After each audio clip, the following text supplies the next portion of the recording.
Hey everybody, welcome back. Today we're going to talk about section 4.3.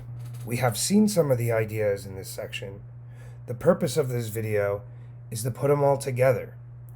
This section and the next focus on using derivatives to better understand the behavior of a function, specifically near critical points. In the last section, we discussed maximums and minimums. We saw that in some sense, there are two kinds of maximums and minimums.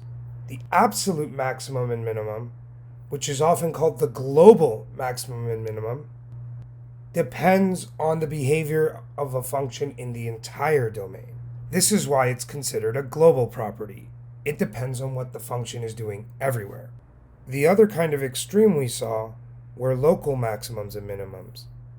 These extreme points only depend on the behavior of the function near that point. Thus, we call them local. And that's what we're going to focus on in this video. So, before we get going, I would like to remind you the definition of a local maximum and a local minimum, which you can see here. The most important thing to remember is that the existence of local maximums and minimums depend only on the behavior of the function near those points. In the last section, we saw that local maximums and local minimums occur at critical points.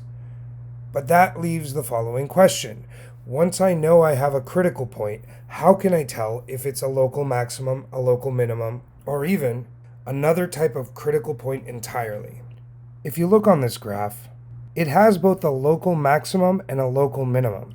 Notice that as you approach the local maximum from the left, the function is increasing, and as you leave the local maximum to the right, it's decreasing. Similarly, as you approach the local minimum from the left, the function is decreasing, while as you leave the local minimum to the right, the function is increasing.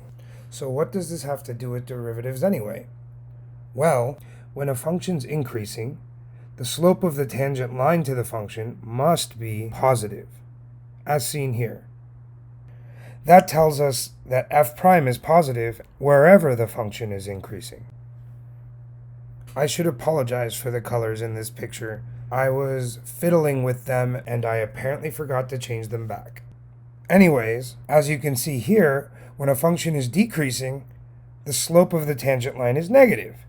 Or in other words, the derivative is negative. This theorem here summarizes what we just observed. When a function is increasing, if its derivative exists, the derivative is positive. If it's decreasing and the derivative exists, its derivative is negative. So what other information is encoded in the derivative of a function? Well, we can put together everything we've seen so far. So we know the following. When a function is increasing, its derivative is positive.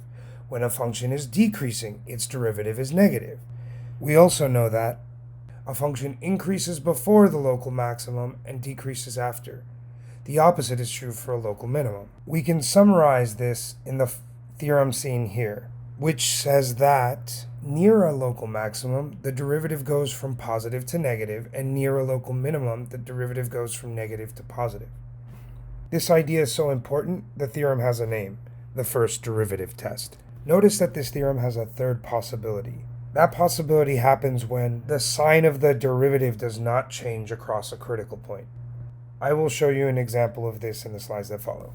Here's this theorem summarized by a picture. Both functions are decreasing on the purple segments and increasing on the green segments. And the first has a local max, while the second has a local min, as described by the first derivative test. The first derivative test does not work in reverse, however. Constant functions have local maxes and mins everywhere, despite their derivative being zero. This is the typical example of the third possibility in the first derivative test. The function f of x equals x cubed has a critical point at 0, but its derivative is 3x squared, which is never negative. In particular, it means the function is increasing everywhere but at the critical point. As you can see, it is neither a local max nor a local min. Okay, let's put what we just learned into practice. Given this function f of x, you are asked to find where the function increases and decreases. To get the most out of this example, please pause the video and try it on your own first. In this example, we are given a function and we are asked, when does this function increase and decrease? The second thing we have to do is classify the types of critical points f has. So from what we just discussed, the intervals in which the function increases and decreases correspond to where the derivative is positive and negative respectively. So let's start by taking the derivative.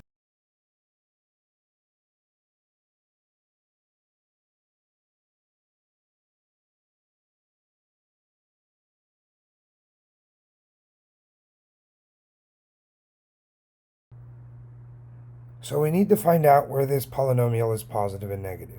If you aren't sure how to approach this, let me show you a method that'll break it down into manageable steps. First, we factor our polynomial to find out where it's 0. It is important to point out that these are the critical points of f. To figure out if f prime is positive or negative, we will determine when each of its individual factors are positive and negative. One way to organize your work is to make a chart as you see here. For example, x plus 2 is negative when x is less than negative 2, so we put a minus sign there. Once x is greater than negative 2, x plus 2 will always be positive, thus we put 3 plus signs. Continuing in this fashion, we can figure out on what intervals each of our 3 factors must be positive or negative. So now we will use this information to fill in the row for f prime. We see that x plus 2x and x minus 1 are all negative when x is less than negative 2, and the product of 3 negative numbers must be itself negative, so we will put a minus sign for f prime. Continuing in this fashion, we know that positive times negative is positive, and so on. Great, so now that we know where f prime is positive and negative, we know where f is increasing and decreasing. We see that f is decreasing from negative infinity to negative 2 and from 0 to 1, and it is increasing from negative 2 to 0 and 1 to infinity. Specifically notice that at x equals negative 2 and x equals 1, the function is decreasing before and increasing after those critical points. So they both must be local min. Or for similar reasons, 0 must be a local max. So here we see the graph of f of x. Notice it also has 3 critical points. The one furthest left is the one at x equals negative 2. The one furthest right is the one at 1. Notice they're both local mins. Similarly, the one at x equals 0 is a local max. I'd like to point out really quickly that even though the local minimum at x equals negative 2 is an absolute minimum, the first derivative test cannot tell us that. It can only tell us information about local behavior and not global behavior. Okay, let's try the same problem again with a slightly trickier function. Once again, I recommend you pause the video here and try it on your own before continuing.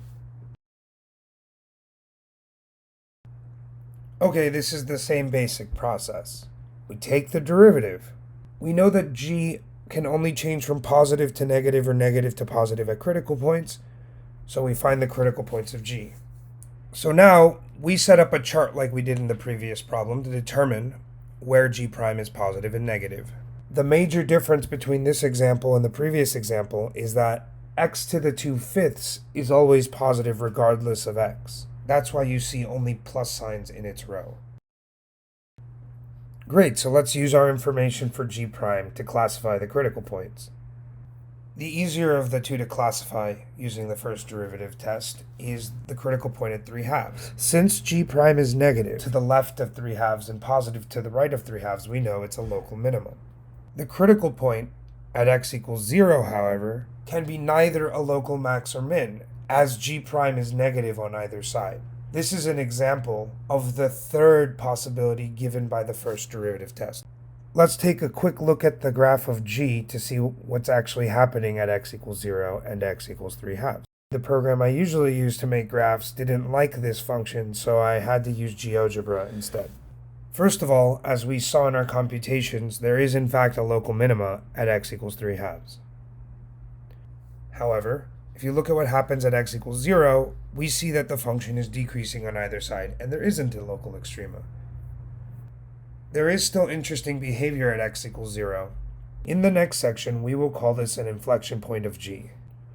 Alright everyone, that just about does it for section 4.3. Make sure you practice the ideas we saw here because we're going to need them in the next section. Take care!